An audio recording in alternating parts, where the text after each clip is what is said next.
Hello friends, this is Arnika and welcome to study with NV sir. Hopefully आप सभी एकदम बढ़िया होंगे, मस्त होंगे और पढ़ाई लिखाई कर रहे होंगे।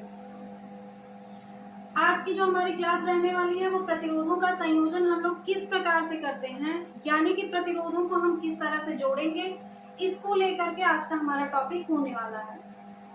तो प्रतिरोधों का संयोजन क्या होता है और किस प्रकार से हम प्रतिरोधों को कितने प्रकार से जोड़ सकते हैं। इसी में हमारा एक आएगा क्या, तुल्य प्रतिरोध। तो चलिए देखते हैं कि किस प्रकार से इनको जोड़ेंगे और क्या आएगा इसके डेरिवेशन में निकल कर हमको। तो पहले हम लोग देख लेते हैं कि तुल्य प्रतिरोध क्या होता है, क्योंकि तुल्य प्रतिरोध का जिक्र अभी आएगा तो हम पहले से ही समझ लेते हैं कि तुल्य प्रतिरोध आखिर होता क्या है। मान लेते हैं कोई हमारा विद्युत परिपथ है। इस विद्युत परिपथ में हमारे कोई दो बिंदु ले लिया हमने। किसी विद्युत परिपथ में किन्हीं दो बिंदुओं के बीच, अब ऐसे हमने, ये क्या है, प्रतिरोध का क्या है, चिन्ह है। हमको पता है कि इसको हम लोग इस चिन्ह से हम किसको जानेंगे, प्रतिरोध को जानेंगे। तो कोई हमारा दो बिंदु है जिनके बीच में ऐसे कुछ प्रतिरोध लगाए गए हैं, ठीक है। अब अगर हमको इन तीनों प्रतिरोधों को हटाना है और हटा के इनके जगह पे हम क्या कर देते हैं, एक बड़ा प्रतिरोध लगा दें, ठीक है। और ये बड़ा प्रतिरोध लगाने से इन दोनों बिंदुओं के बीच ना धारा परिवर्तित हो और ना ही विभवांतर का मान बदले। अब या तो फिर ये ऐसे भी लगे हो सकते हैं,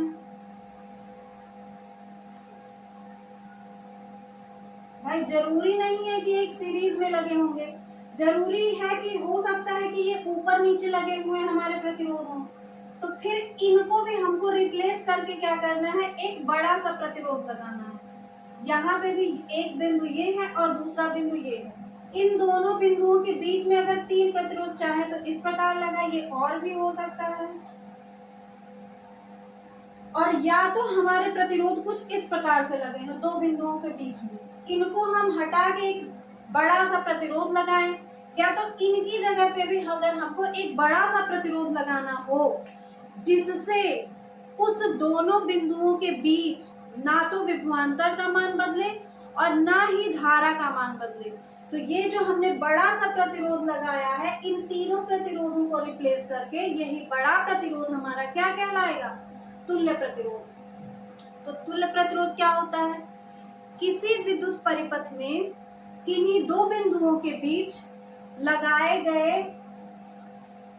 अलग अलग प्रतिरोधों, किन्हीं विद्युत परिपथ में किन्हीं दो बिंदुओं के बीच लगे कई प्रतिरोधों को हटाकर उनके स्थान पर किसी एक प्रतिरोध को लगा देने पर यदि धारा और विभवांतर का मान नहीं बदलता है तो वो जो एक प्रतिरोध है वो हमारा क्या कहलाएगा, तुल्य प्रतिरोध कहलाएगा।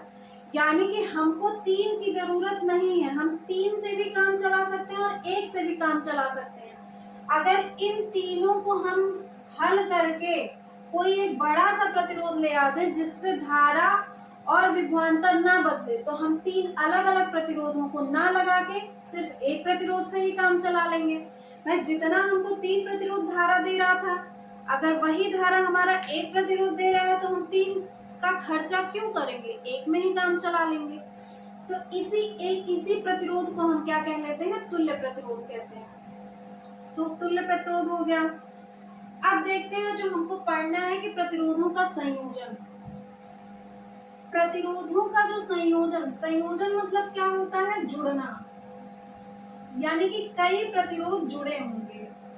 अब ये किस प्रकार से जुड़े हो सकते हैं, तो पहला हम देख लेते हैं श्रेणी क्रम। अगर हमारे कई प्रतिरोध श्रेणी क्रम में जुड़े हुए हैं तब उन सभी प्रतिरोधों का जो तुल्य प्रतिरोध निकल के आएगा उसका मान कितना होगा। तो श्रेणी क्रम होता क्या है, श्रेणी क्रम का मतलब होता है एक सीरीज। भाई श्रेणी का मतलब क्या है, सीरीज है। तो श्रेणी क्रम में क्या होता है, किसी भी प्रतिरोध का जो दूसरा सिरा होता है, ये हमारा प्रतिरोध है, इस प्रतिरोध का ये पहला सिरा है, ये दूसरा सिरा है। तो किसी भी प्रतिरोध का जो दूसरा सिरा है वो किसी दूसरे प्रतिरोध के, ये हमने बना दिया दूसरा प्रतिरोध, किसी दूसरे प्रतिरोध के पहले सिरे से जुड़ा हो। अब इन दोनों को हम क्या करते हैं, जोड़ दें, यानी किसी भी प्रतिरोध का दूसरा सिरा किसी दूसरे प्रतिरोध के पहले सिरे से तथा इसी प्रकार से आगे अन्य प्रतिरोध जुड़े हुए हों। ठीक है, इसी प्रकार से आगे अन्य प्रतिरोध जुड़े हों तथा पहले का पहला सिरा और अंतिम का अंतिम सिरा ले जाके हम क्या करेंगे, एक बैटरी से जोड़ेंगे।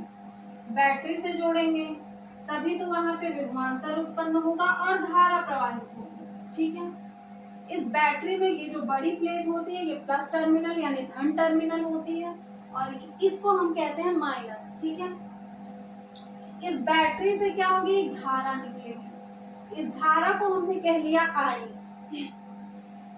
हमने कितने प्रतिरोधों को लिया, 3।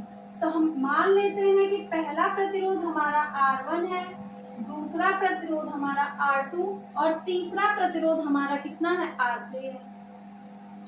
यहाँ से जो धारा जाएगी वो तीनों प्रतिरोध जब एक सीध में है तो तीनों प्रतिरोधों में से होकर जाएगी तथा श्रेणी क्रम में जो विभवांतर होता है, इस पहली प्लेट का विभवांतर V1, दूसरी प्लेट का विभवांतर V2 और तीसरी प्लेट का जो विभवांतर है वो कितना होगा, V3 होगा। तो यहाँ पे जो याद करने वाली बात है वो क्या है कि श्रेणी क्रम में धारा का मान तो समान होता है, यानी तीनों प्रतिरोधों में जो प्रवाहित धारा होगी वो I होगी, लेकिन जो विभवांतर का मान होता है वो अलग अलग होता है। तो श्रेणी क्रम संयोजन में क्या समान होता है, धारा समान होती है किंतु विभवांतर क्या होते हैं, भिन्न होते हैं। ठीक है, ये बन गया हमारा श्रेणी क्रम संयोजन का चित्र। अब इसमें क्या करेंगे, चित्र बनाया, उसके नीचे क्या लिखेंगे कि माना 3 प्रतिरोधों R1, R2 तथा R3 को चित्रानुसार श्रेणी क्रम में जोड़ा गया है। ठीक है, चित्रानुसार किसमें जोड़े हैं, श्रेणी क्रम में जोड़े गए हैं।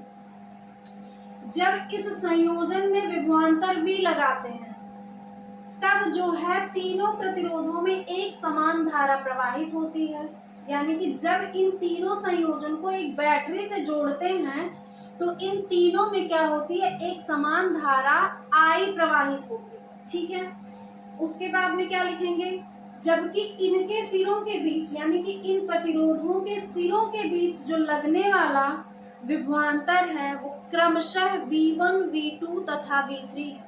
ठीक है, क्या लिखेंगे कि माना 3 प्रतिरोध R1, R2 तथा R3 को चित्रानुसार श्रेणी क्रम में जोड़ा गया है। जब इन तीनों प्रतिरोधों को बैटरी से जोड़ते हैं तो इसमें एक धारा I प्रवाहित होती है। ठीक है, इस धारा I प्रवाहित होने के बाद इन प्रतिरोधों के अलग अलग विभवांतर V1, V2 तथा V3 है। ठीक है, इतना लिख लिया हमने। अब उसके बाद क्या करेंगे, प्रतिरोधों के सिरों पर विभवांतर, अलग अलग विभवांतर है सब में, तो हम क्या लिखेंगे, पहले प्रतिरोध पर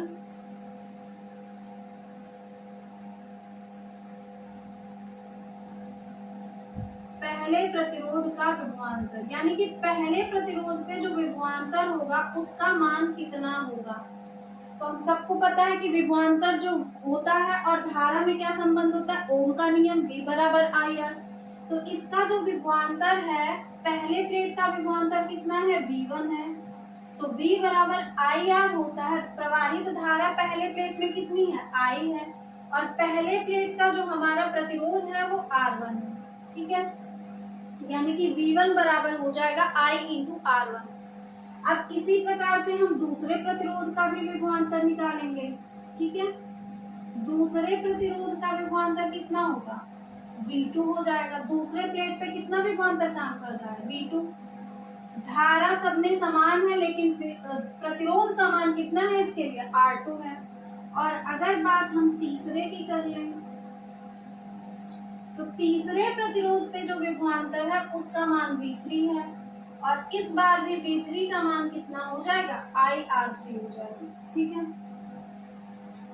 अब हम क्या देखेंगे, इस पूरे परिपथ का कुल विभवांतर, यानी कि ये तो प्लेटों के बीच अलग अलग विभवांतर था, यानी अलग अलग प्रतिरोधों का अलग अलग विभवांतर। अब पूरे परिपथ का अगर विभवांतर की हम लोग बात कर लें, यानी कि हमको क्या देखना है कि संयोजन के सिरों पर कुल विभवांतर,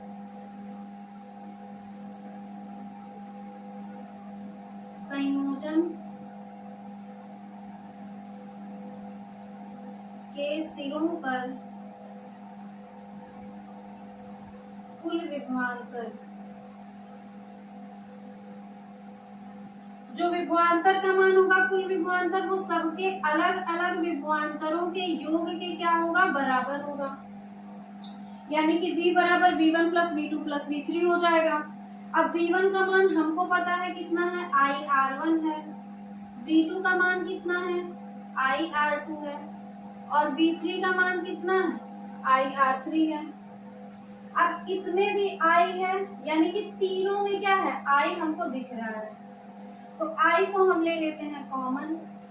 तो अगर I कॉमन हो गया है तो बचा क्या है, R1 plus R2 plus R3 बचा है। ठीक है, ये हमारा हो गया। अब हमको पता है कि चूंकि V बराबर कितना होता है, IR होता है। V बराबर IR रखने पर, ठीक है, यानी कि V की जगह पे हम कितना रख सकते हैं, IR रख देंगे। और बराबर के दोनों दूसरे तरफ क्या है, I है, R1 प्लस R2 और प्लस R3 है। बराबर के दोनों तरफ ये I से I हो जाएगा, कट जाएगा।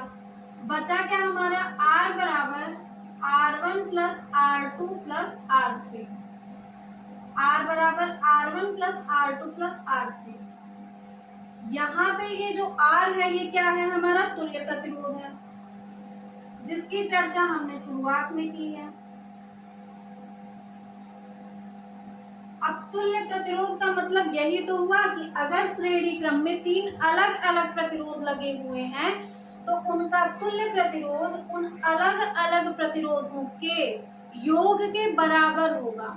यानी अगर हमको इन तीन प्रतिरोध को नहीं लगाना है, हम इनकी जगह पे एक बड़ा प्रतिरोध लगाना चाहते हैं, तो हम क्या करेंगे, इन तीनों प्रतिरोधों को जोड़ लेंगे और वही हमारा निकल के आ जाएगा तुल्य प्रतिरोध। यानी कि उतने ओम का हम एक बड़ा प्रतिरोध ले आके लगा देंगे तो हमको क्या होगी, उतनी ही धारा प्राप्त होगी जितना कि इन तीनों के अलग अलग रहने से प्राप्त होगी। ठीक है, तो ये था तो हमारा क्या था, श्रेणी क्रम संयोजन। श्रेणी क्रम संयोजन हो गया। अब जो दूसरा हमारा आता है वो क्या आता है, समांतर क्रम संयोजन। यानी कि समांतर क्रम अगर संयोजन की हम बात करें तो समांतर मतलब पता है कि सभी क्या होंगे, एक दूसरे के पैरेलल होंगे, यानी कि समांतर में होंगे।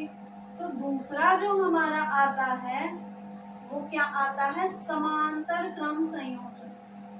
ठीक है, समांतर क्रम संयोजन में जो तुल्य प्रतिरोध निकल के आएगा उसका मान कितना होगा, तो चलिए देखते हैं।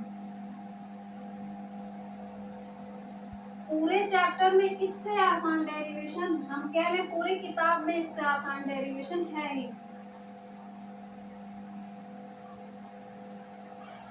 ठीक है, ये हो गया हमारा। अब समांतर क्रम संयोजन में जोड़ने के लिए हम लोग क्या करते हैं, अलग अलग प्रतिरोधों को लेंगे, उनके एक सिरों को किसी एक बिंदु से तथा दूसरे सिरे को किसी दूसरे बिंदु से क्या करेंगे, जोड़ेंगे। फिर उन दोनों बिंदुओं को क्या करेंगे, एक बैटरी से जोड़ देंगे। ठीक है, ये हमारा कहलाएगा समांतर क्रम संयोजन। यानी कि हमको क्या करना है, पहले हमने ले लिया है प्रतिरोध, ये हमारा हो गया पहला प्रतिरोध, ये हो गया हमारा दूसरा प्रतिरोध और ये हो गया तीसरा प्रतिरोध। तीन प्रतिरोध अगर हम ले रहे हैं तो समांतर क्रम में इनको जोड़ना है तो किस प्रकार से जोड़ेंगे, इन तीनों प्रतिरोधों को एक के पहले सिरे को, यानी कि एक सिरे को किसी एक बिंदु से, ये तीनों सिरा हो गया और इस तीनों सिरे को किसी एक बिंदु से हमने जोड़ दिया तथा दूसरे सिरे को किसी दूसरे बिंदु से जोड़ेंगे। ठीक है, ये हो गए इसके दूसरे सिरे और ये जोड़ दिया हमने किसी दूसरे बिंदु से। अब इस प्रकार का संयोजन हमारा क्या कहलाएगा, समांतर क्रम संयोजन। फिर इसको हमको क्या करना है, अगर धारा प्रवाहित करनी है तो बैटरी से जोड़ना तो पड़ेगा ही। इसको हमने जोड़ा किसी बैटरी से। अब जो ही हमने इसे बैटरी से जोड़ा तो यहाँ से तो धारा हमारी प्रवाहित हो गई, लेकिन इन तीनों प्रतिरोधों में जब यहाँ से क्या हो गया है, इनका अलगाव हो गया, यानी कि ये बट गए हैं, तो इन तीनों प्रतिरोधों में अलग अलग धाराएं जाएंगी। तो पहले प्रतिरोध में जो धारा जा रही है उसको हमने कह लिया I1, दूसरे प्रतिरोध में जो धारा जा रही है उसको हमने कह लिया I2, और तीसरे प्रतिरोध में जो जाने वाली धारा है हमारी वो क्या कहलाएगी, I3 कहलाएगी। ठीक है, प्रतिरोध का तो मान R1, R2 और R3 है। तो अगर धारा का मान भिन्न है तो जो विभवांतर होगा वो क्या होगा, समान होगा। ठीक है, ये बना हमारा समांतर क्रम। अब समांतर क्रम में हमको क्या लिखना है कि माना तीन प्रतिरोधों को R1, R2, R3, माना तीन प्रतिरोध R1, R2, R3 को परस्पर चित्रानुसार समांतर क्रम में जोड़ा गया है। माना तीन प्रतिरोधों R1, R2 तथा R3 को चित्रानुसार समांतर क्रम में जोड़ा गया है। जब संयोजन के सिरों पर विभवांतर V लगाते हैं तो प्रतिरोधों में प्रवाहित धाराएं I1, I2, I3 प्रवाहित होने लगती हैं तथा उनके सिरों पर, यानी कि इनके सिरों पर क्या होता है, विभवांतर V का मान समान रहता है। ठीक है, तो हमने क्या लिखा कि माना तीन प्रतिरोध R1, R2 तथा R3 को चित्रानुसार समांतर क्रम में संयोजित किया जाता है। जब उनके सिरों के बीच विभवांतर V लगाते हैं तो उनमें जो प्रवाहित धारा है वो क्रमशः I1, I2 तथा I3 होती है तथा उनके सिरों के बीच अलग अलग विभवांतर V समान रहता है। ठीक है, तो याद करने वाली बात ये है कि श्रेणी क्रम में जो धारा होगी वो समान होगी तथा समांतर क्रम में जो है वो विभवांतर समान होगा। ठीक है, श्रेणी क्रम में धारा समान और समांतर क्रम में विभवांतर समान। तो जब वहां विभवांतर भिन्न था तो वहां हमने विभवांतर का मान निकाला था, यहाँ पे धारा भिन्न है तो हम धारा का मान निकालेंगे। तो अगर हमको पता है कि V बराबर IR होता है, यहाँ से अगर हम I का मान निकालें तो V/R हो जाएगा। ठीक है, I बराबर कितना होगा, V/R हो जाएगा। तो हम क्या लिखेंगे कि पहले प्रतिरोध में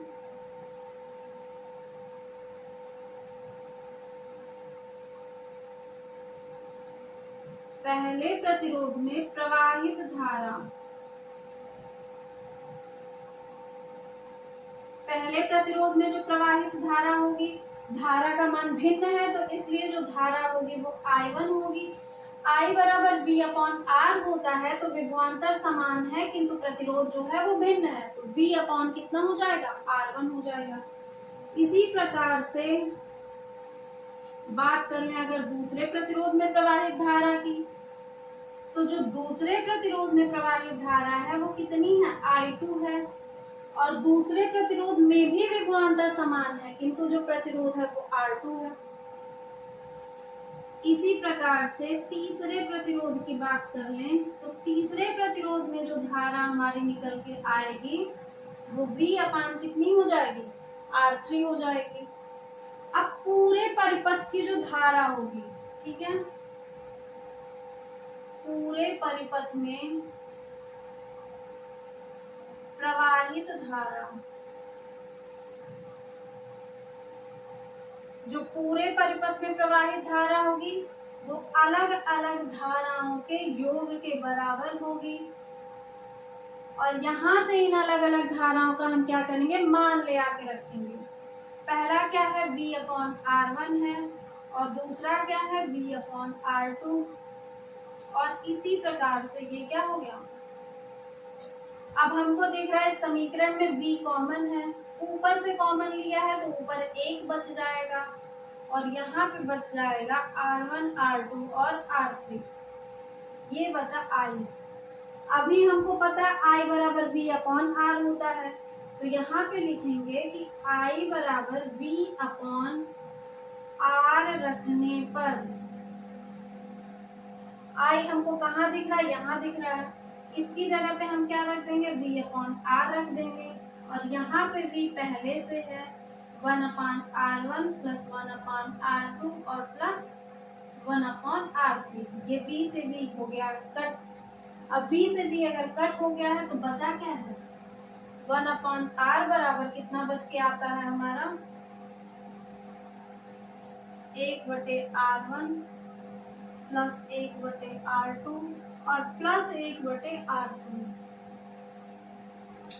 यानी कि जो संयोजन में, समांतर क्रम संयोजन में जो तुल्य प्रतिरोध है वो क्या होता है, इन अलग अलग प्रतिरोधों के उल्टे क्रम में योग के बराबर होता है, यानी कि बटे के फॉर्म में 1/R1, 1/R2 और 1/R3 करेंगे, उसके बाद हम उन सभी को जोड़ेंगे तो वो हमारा निकल के आ जाएगा तुल्य प्रतिरोध। ठीक है, तो ये क्या था, प्रतिरोधों का संयोजन। प्रतिरोधों के संयोजन को हम लोग दो तरीके से कर सकते हैं, एक तो श्रेणी क्रम में कर सकते हैं और दूसरा क्या कर सकते हैं, समांतर क्रम में कर सकते हैं। तो बस आज के लिए इतना ही, बाकी हम लोग देखते हैं नेक्स्ट क्लास में। Thank you.